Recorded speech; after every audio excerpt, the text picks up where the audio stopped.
Welcome to another episode in our comment series, जिसमें हम आपके कमेंट्स का जवाब वीडियोस के जरिए देते हैं। अभी लास्ट मैंने अपने चैनल के ऊपर एक वीडियो अपलोड की थी डीएचए फेज 6 एंड फेज 7 की पोजीशन सेरेमनी के हवाले से, जिसके ऊपर हमारे एक व्यूवर का कमेंट आया कि सच अ नेगेटिव पर्सन। तो मैं उनकी इस बात का जो वो जवाब देना चाहूँगा कि सर, सबसे पहले तो हम अपने चैनल के ऊपर जो भी कोई आपसे बात करते हैं या जो भी हम कोई आपको चीज़ एड्रेस करते हैं, आपसे बताते हैं, तो हम उसकी एक प्रॉपर रिसर्च करने के बाद, एक प्रॉपर उसकी अथेंटिकेशन लेने के बाद हम आपके साथ वो बात शेयर करते हैं, ताकि आपको घर बैठे हुए हम आपको मार्केट के फैक्ट्स एंड फिगर के बारे में आगाह कर सकें। और दूसरा, मैं डीएचए वैली के बारे में नेगेटिव बोल भी नहीं सकता। उसकी वजह ये कि मेरे अपने भी वहाँ पे जो है वो परचेजिंग है, मेरे अपने प्लॉट भी हैं, मेरी फाइल्स भी वहाँ पे मौजूद हैं।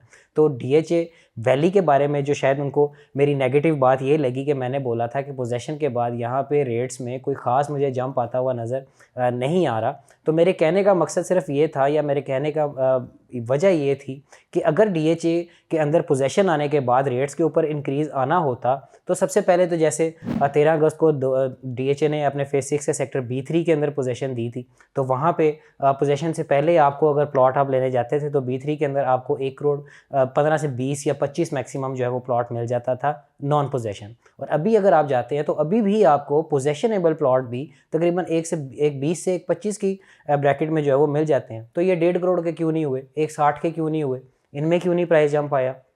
फिर इसके बाद अगर हम इससे पहले जो पिछले साल मतलब इसी जो 13 अगस्त पोजेशन हुई 2024 में, उससे पहले डीएचए ने 2021 के दिसंबर में भी जो है 2023 के दिसंबर में भी जो है वो डीएचए फेज 6 से सेक्टर ए के अंदर जो है वो पोजेशन दी थी। तो उसकी भी आप कह लें पोजेशन से पहले जो मार्केट थी वो तकरीबन 1.60 से 1.65 की जो है वो मार्केट थी, मैक्सिमम 1.70 तक जाती थी। और पोजेशन के बाद भी आज भी आप देखें तो वहाँ पे आपको 1.70 से 1.75 के दरमियान में जो है वो पोजेशनेबल, जहाँ पे आप कंस्ट्रक्शन कर सकते हैं, तो वो प्लॉट आपको मिल जाता है। तो ये 2 करोड़ के ऊपर क्यों नहीं गए?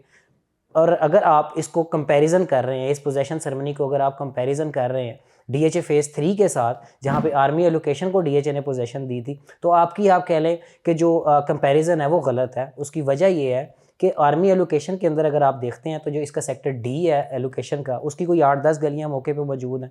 और जो सेक्टर एफ है वहाँ पे भी तकरीबन आप कह लें कि 6 से 7 या मैक्सिमम 8 गलियां होंगी जो ऑन ग्राउंड अवेलेबल है। मतलब एक लिमिटेड वहाँ पे स्टॉक है, लिमिटेड वहाँ पे प्लॉट्स हैं, जिसकी वजह से पोजेशन के बाद वहाँ पे लोगों ने 2 से 3 मिलियन का जो है वो जंप देखा।